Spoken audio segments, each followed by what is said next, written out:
யோவான் 7வது அதிகாரத்தில் 38வது வசனம் சொல்லுகிறது, வேத வாக்கியம் சொல்லுகிறபடி, என்னிடத்தில் விசுவாசிக்கிறவன் எவனோ அவன் உள்ளத்தில் இருந்து ஜீவ தண்ணீர் உள்ள நதிகள் ஓடும் என்று இயேசு சொன்னார். அவர் சொன்னது யாரை குறித்து? தம்மை விசுவாசிக்கிறவர்கள் அடைய போகிற ஆவியை குறித்து, பரிசுத்த ஆவியானவரை குறித்து இப்படி சொன்னார்.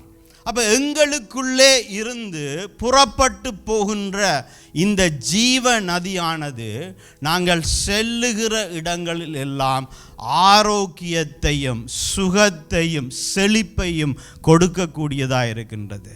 நாங்கள் சிலவில் போகிற இடங்கள் அது பாலைவனமான உலர்ந்த இடங்களாக இருக்கலாம். ஆனால் நாங்கள் அந்த இடத்துல செல்லுகிறபடினாலே எங்களுக்குள்ளே இருக்கிற ஆவியானவர் எங்களுக்குள்ளே ஒரு அபிஷேகத்தை வைத்திருக்கிறார். அந்த அபிஷேகம் எங்களுக்குள் இருந்து நிரம்பி வழிந்து ஒரு நதியாக ஓடுகிறபடினாலே நாங்கள் போகிற இடங்களிலே அந்த இடங்களிலே சுகம் இருக்கும், அந்த இடத்திலே சந்தோஷம் இருக்கும், அந்த இடத்திலே சமாதானம் இருக்கும், அந்த இடத்திலே ஜீவன் இருக்கும்.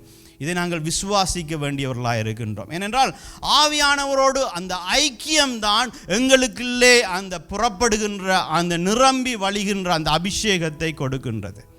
அப்போ ஆவியானவர் எங்களுக்குள்ளே ஜீவிக்கின்றார். இந்த ஆவியானவர் ஒரு நதியாக எங்களுக்குள்ளே இருந்து அந்த எங்களுக்குள்ளே இருக்கிற அபிஷேகம் நிரம்பி வழிந்து ஓடுகிறது என்று சொன்னால், அந்த ஆவியானவரோடான ஐக்கியமும் அதற்கான அந்த அபிஷேகத்துக்கும் ஒரு தொடர்பு இருக்கின்றது. நாங்கள் எவ்வளவுக்கு எவ்வளவு ஆவியானவரோடு ஒரு ஐக்கியப்படுகின்றோமோ, அதான் அங்கே கொரிந்தியருக்கு எழுதின நிருபத்திலே பவுல் சொல்லுகிறார், என்ன? இயேசு கிறிஸ்துடைய கிருபையும் பிதாவாகிய தேவனுடைய அன்பும் பரிசுத்த ஆவியானவருடைய ஐக்கியமும் என்று சொல்லுகின்றார். அப்போ அந்த ஐக்கியம், ஆவியானவரோடு ஐக்கியப்பட அவருடைய அபிஷேகம் எங்களுக்குள்ளே இருந்து கிரியை செய்ய ஆரம்பிக்கின்றது, இல்லையா? அபிஷேகம் எப்படிப்பட்டது அபிஷேகமாம்? அது நுகத்தை உடைக்கின்ற அபிஷேகமாக இருக்கின்றது. தாவீதின் மேலே வைக்கப்பட்ட அபிஷேகத்தின் நிமித்தம் கோலியாத் விழுந்தான். அது ஒரு கோலியாத் அல்ல, 10 கோலியாத் அந்த இடத்துல எதிர்த்து வந்திருந்தாலும் கூட அந்த அபிஷேகத்தின் நிமித்தம் அந்த 10 கோலியாத்திலும் வீழ்த்தப்பட்டிருப்பார்கள். ஏனென்றால் அபிஷேகம் நுகத்தை உடைக்கும். அப்போ அவனுக்குள்ளே இருந்த அபிஷேகம், அவனை சூழ யார் வந்தார்கள்? அவரோடு கூட யார் வந்தார்களாம்? ஒடுக்கப்பட்டவர்கள், கடனாளிகள், தனிமைப்படுத்தப்பட்டவர்கள். இவர்கள் தான் அந்த தாவீதோடு வந்து சேர்ந்தார்கள். அந்த கூட்டம் எப்படிப்பட்ட கூட்டமாய் மாறியது? தாவீதின் பராக்கிரமசாலிகள் என்று சொல்லி அழைக்கப்படுகின்ற அநேக ராட்சதர்களை வெட்டி போட்ட பராக்கிரமசாலிகளாக அந்த கூட்டம் மாறியது. அதற்கு காரணம் என்ன? அந்த அபிஷேகம் ஜீவனை கொடுக்கும். அந்த அபிஷேகம் ஒரு மறுரூபத்தை கொண்டு வரும். அங்கே பேதுரு நடந்து போகிற இடங்களிலே அவனுடைய நிழல் பட்டு என்ன நடந்ததாம்? சொஸ்தமானார்கள். ஏனென்றால் அவனுடைய மேலே இருந்த அபிஷேகம் அங்கே சுகத்தை, ஆரோக்கியத்தை கொண்டு வந்தது. இதனால ஆவியானவரோடான ஐக்கியத்திலே நாங்கள் வளர வளர அந்த அபிஷேகம் எங்களுக்குள்ளே இருந்த ஒரு நதியாக புறப்பட்டு போகின்றதை நாங்கள் பார்க்கின்றோம். எசேக்கியல் 47வது அதிகாரத்திலே ஒரு நதியை குறித்து எசேக்கியலில் சொல்லப்படுகிறது. அந்த நதியிலே 9வது வசனத்தை நாங்கள் வாசிப்போம். எசேக்கியல் 47:9. சம்பவிப்பது என்னவென்றால், இந்த நதி போகும் இடமெங்கும் சஞ்சரிக்கும், ஜீவ பிராணிகள் யாவும் பிழைக்கும். இந்த நதி போகும் இடமெங்கும் அப்படியாம் சஞ்சரிக்கின்ற, அங்கே வாழுகின்ற ஜீவ பிராணிகள் யாவும் பிழைக்கும் என்று வேதம் சொல்லுகின்றது. அப்போ பரிசுத்த ஆவியானவருடைய அபிஷேகம் எங்கெல்லாம் செல்லுகிறதோ அங்கே எல்லாம் என்ன? நுகத்தின் தடிகள் உடைக்கப்பட்டு அங்கே இறந்து போகிற காரியங்கள் உயிர்ப்பிக்கப்படுகின்றது. உலர்ந்த எலும்புகளை உயிர்ப்பிக்கின்ற வல்லமையுள்ள ஆவியானவர் எங்களுக்குள்ளே ஜீவிக்கிறபடினாலே அந்த அபிஷேகம் அங்கே என்னது? பிழைக்க செய்கிறதா இருக்கின்றது. இந்த தண்ணீர் அங்கே வந்தபடியினால் வெகு ஏராளமான மச்சங்களும் உண்டாயிருக்கும். வெகு ஏராளமான மச்சங்கள், உயிர்கள் உண்டாயிருக்கும். இந்த நதி போகும் இடமெங்கும் உள்ள யாவும் ஆரோக்கியப்பட்டு பிழைக்கும்.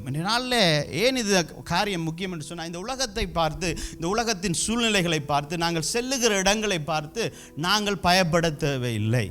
இந்த உலகத்திலே வருகின்ற போராட்டங்களை பார்த்து நாங்கள் பயப்பட தேவையில்லை. ஏனென்றால் எங்களுக்குள்ளே ஒரு அபிஷேகம் கொடுக்கப்பட்டிருக்கின்றது, எங்களுக்குள்ளே ஒரு ஆவியானவர் கொடுக்கப்பட்டிருக்கிறார். அந்த ஆவியானவர் எங்களுக்குள்ளே இருந்து ஒரு நதி போல ஒரு ஜீவ தண்ணீராக ஓடுகிறவராக இருக்கின்றார். அவர் ஓடுகிற இடமெல்லாம் ஆரோக்கியமும் உயிரும் பிழைப்பும் பெறுகிறதுனாலே நாங்கள் செல்லுகிற இடமும் செழிப்பாக இருக்கும் என்கின்ற அந்த உள்ளான அந்த நிச்சயம் விசுவாசம் எங்களுக்கு தேவையாக இருக்கின்றது.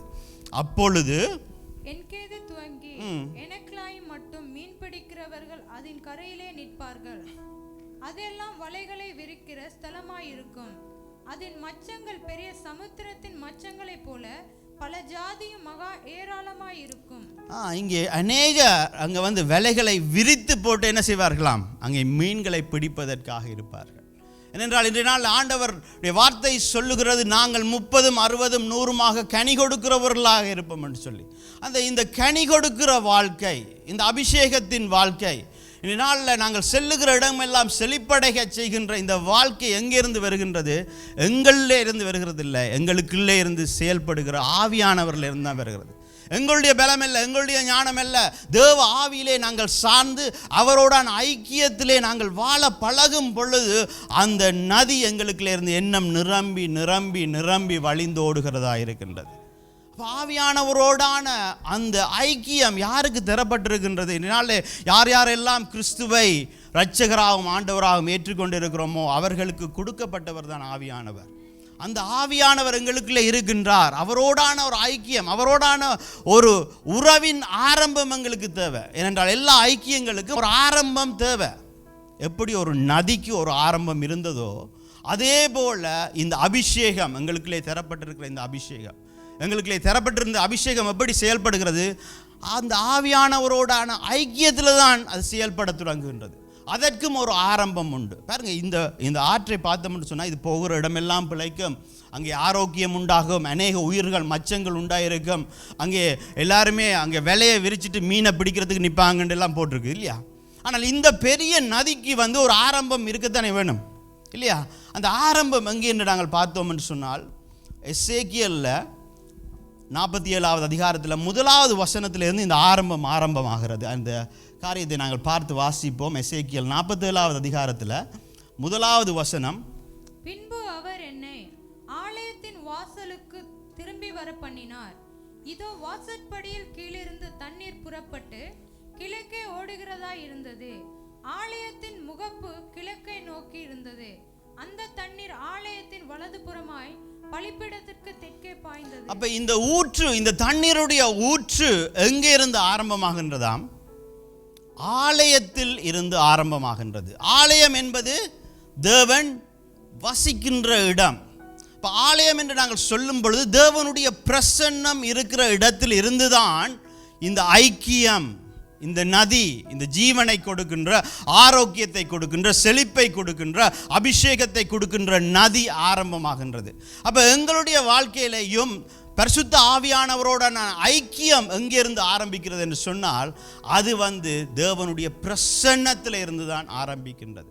தேவனுடைய பிரசன்னத்தை வாஞ்சிக்காதவர்கள், தேவனுடைய பிரசன்னத்தில் இருக்க விரும்பாதவர்கள் என்னது? தேவனோடான ஆவியானவரோடான ஐக்கியத்திலே இன்னும் நாங்கள் ஒரு உறவை ஆரம்பிக்காதவர்களாக நாங்கள் இருக்கின்றோம்.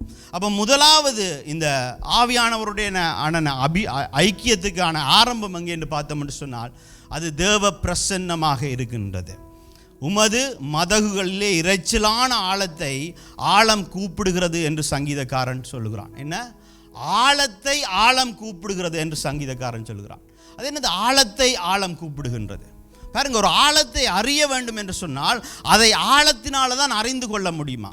அப்போ தேவன் எங்களுக்காக வைத்திருக்கின்ற காரியங்கள் ஆழமாக இருக்கின்றது. அந்த ஆழத்தை எங்களுடைய புத்திக்கு புரியாத, எங்களுடைய அறிவுக்கு புரியாத இந்த காரியத்தை எப்படி நாங்கள் அறிந்து கொள்ள முடியும்? பரிசுத்த ஆவியானவர் என்கின்ற அந்த அவரோடான அந்த உறவில தான் எங்களுடைய கண்கள் காணாதவைகளை, எங்களுடைய காதுகள் கேட்காதவைகளை, எங்களுடைய இருதயம் உணராத காரியங்களை அறிந்து கொள்ளக்கூடியதாக இருந்தது. அப்போ இந்த தேவ பிரசன்னம் தேவனுடைய பரிசுத்த ஆவியின் ஐக்கியத்தின் ஆரம்பமாக இருக்கின்றது. என்னால்